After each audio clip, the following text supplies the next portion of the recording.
அன்று உழுதான், இன்று அழுதான். அன்று முப்போகம் விளைந்தது, இன்று முளைக்காமல் போனது.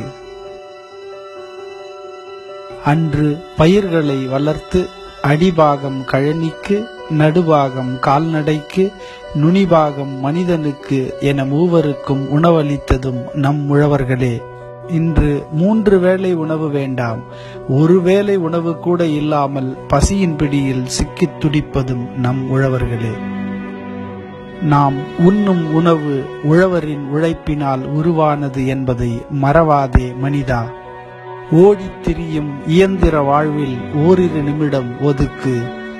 உனது உணவுக்கு உழைத்த உழவருக்காக, உழவர்கள் துயரம் துடைப்பதற்காக.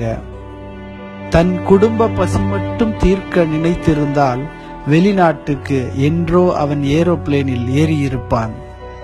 தன் நாட்டு மக்கள் பசி தீர்க்க வேண்டும் என்பதற்காகவே ஏரோப்ளேனை தவிர்த்து ஏர்கலப்பையை ஏந்தினான்.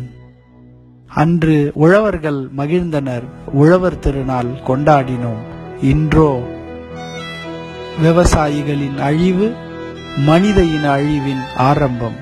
இதனை தடுக்க நாம் என்ன செய்ய போகிறோம்? நம் நாட்டின் முதுகெலும்பான விவசாயத்தை பாதுகாக்க நாம் ஒவ்வொருவரும் முன்வர வேண்டும். இது நம் தலையாய கடமை. விவசாயம் செய்வோம். முடியவில்லை என்றால் பன்னாட்டு உணவை தவிர்த்து நம் நாட்டு உணவை உண்டு விவசாயிகளை ஆதரிப்போம், விவசாயத்தை பாதுகாப்போம். நம் மண்ணில் உழைக்கும் உழவர்களை அங்கீகரிப்போம், உயர்த்திடுவோம்.